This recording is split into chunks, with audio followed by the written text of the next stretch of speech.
السلام عليكم ورحمة الله. مرحبا بكم في أطباق تسنيم. اليوم إن شاء الله راح نشوفوا طبق بالدجاج. هو أفخاذ الدجاج محشية. أنا راح نحشيها ونحمرها في الفرن. نحتاجو هنايا يعني نتوما افراد العائله تاعكم نتوما شحال تحبوا ديروا هنايا افخاذ الدجاج. انا ديت لهنا 2.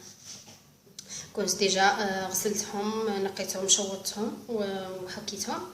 دوك نفرغوهم من العظم. واش نحتاجو لهنا؟ اولا نبداو بسم الله. راح نوري لكم كيفاه. لهنا انا راح نحي العظم غير تاع الفوقاني فقط. لهنا نخليه هكذا باه يجيني الشكل تاع الرجل يعني باهي. راح نجي لهنا للوسط منين يكون العظم. هنايا نتحسس العظم منين راهو ونثقب هكذا. نتبع العظم برك ونفيدي. هذا مكان يعني طريقه سهله ما تحتاجش يعني تخافوا منها. هكذا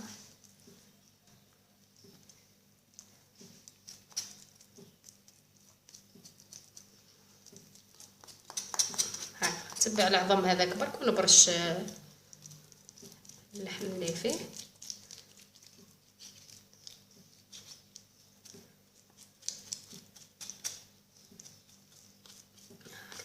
اذا حبيتو تنحيو التحتاني نحيوه. هنا يجيني الشكل تاع الرجل برك يخسر هذا مكان. نتوما تقدروا تنحيوه عادي هكذا.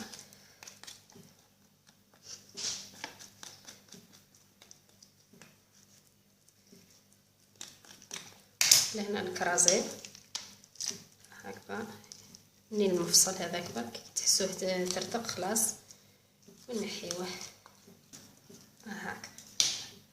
هذا خلاص تهنينا منه. ولا هنا انا قلت لكم هذا مانيش راح نحيه ولكن راح نتبع بصباطيه وين نحلو. هذا ندير فيه الثقب هاكي. الا تشوفوا صبعيه وصل حتى لون هكذا باه الحشو هذاك نحشيه لداخل هكذا. هاي اللي كان عندي الثقب اللي هنايا نقدر نحشي فيه هكذا. وهذا هاولك هنا ثاني نحشيه. انا هذا ديجا كنت خدمته. دوك نشوفوا الحشو واش راح نحط فيه هنايا. اذا انا هاولك الحشو تاعي. انا درت لهنا لحم مفروم قليته في شويه مع زيت ملح فلفل اسود. كي يتقلى لي مليح رميت عليه شويه تاع ارز. هذا ارز انا ديجا كنت غليته. هاولك غليته في ماء وملح فلفل اسود ورقه رند ودرت له شويه كركم اللون فقط. تقدروا هنا هذه الخطوات تستغناو عليها. انا راح نقدمه مع الارز. ولهنا حطيت شويه ارز للحشو. زيت خليته يتقلى مع الحشو مليح. دوك نخليوه يبرد شويه ومن بعد نفرسيو به افخاذ الدجاج تاعنا ان شاء الله. اذا لهنا نجيب الحشو ونحشي الفخذ تاعي. لهنا نحط كميه هكذا وندخلها لداخل هكذا. الثقب هذاك اللي خدمناه نحشيو ما تخافوش هكذا.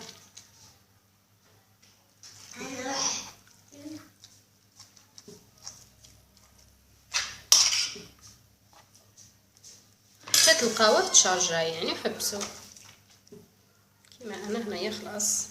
هاك تشوفوا الرجل يتقنفلا.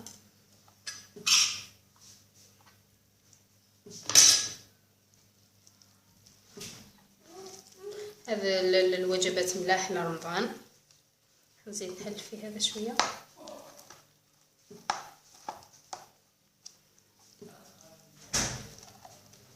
هكذا باش يعني تجينا كميه من الحشو لا باس بها هكذا.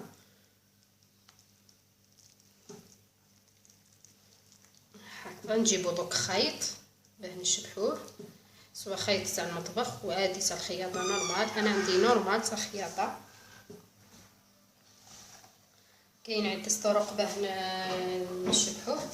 نوري لكم الطريقه هذه عادي. لهنا تجيبوا النص الخيط تاعكم على النص وديروا عقده الفوق هكذا نزيروا. لهنا نديوهم للزوج لتحت كروازيوهم من تحت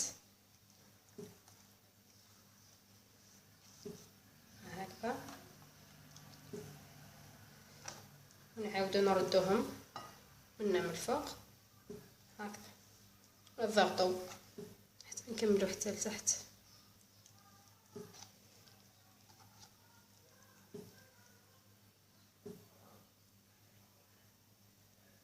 لأن في الاخر نزيروه.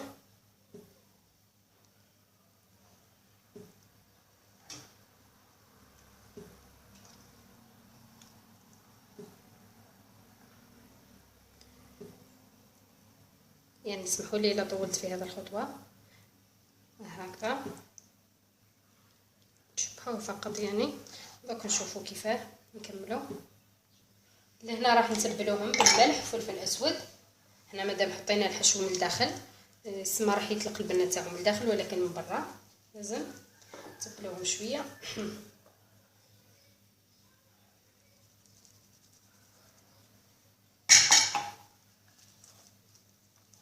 هكذا. اذا انا راح نحطهم في هذا المول تاعي اللي عنده الغطاء. تقدروا تحطوا في مول تقدروا تحطوه في مول زجاجي عادي، و اللي ما عندوش غطاء نورمال تقدروا برك تحطوا له البابي الومنيوم. انا لهنا درت في شويه زيت وحطيت عليه كميه من البصل هنا يعطيكم بنه ما شاء الله، وراه يزيد يعطيكم صوص. ونحط الافخاذ هكذا بالطريقه هذه ونغلق عليهم هكذا. ندخلهم للفرن واحد 20 دقيقه ولا، نتفقدهم ونعاود نقلبهم على الجهه الثانيه ان شاء الله حتى يطيبوا لنا. بعد ما يطيبوا ان شاء الله راح نشوفوه. هاولك الطبق تاعنا. انا بعد ما طاب لي مليح الافخاذ، طابوا لي مليح في الفرن، زدت شعلت لهم شويه برك زادوا يعني يكملوا يتحمروا.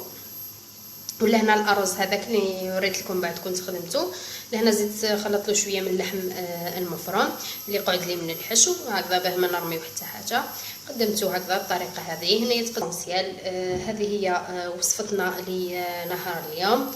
نتمنى تكون عجبتكم وتستفادوا، راح تستفادوا منها ان شاء الله بزاف في شهر رمضان. يعني اشاك فوا ندير لكم وصفه هكذا تحتاجوهم برك ان شاء الله. اذا هكذا برك ما تنساوش الخيط هذاك نحيوه كي تجيو تقطعوا هكذا، يعني نولهكم فقط. اذا هذه هي وصفتنا بنات. نتمنى تكون عجبتكم وصفتي، وكالعاده نقول لكم اذا عجبكم وصفاتي ما تنساوش تشتركوا في قناتي ليصلكم كل جديد. ودمتم في رعايه الله وحفظه، والسلام عليكم.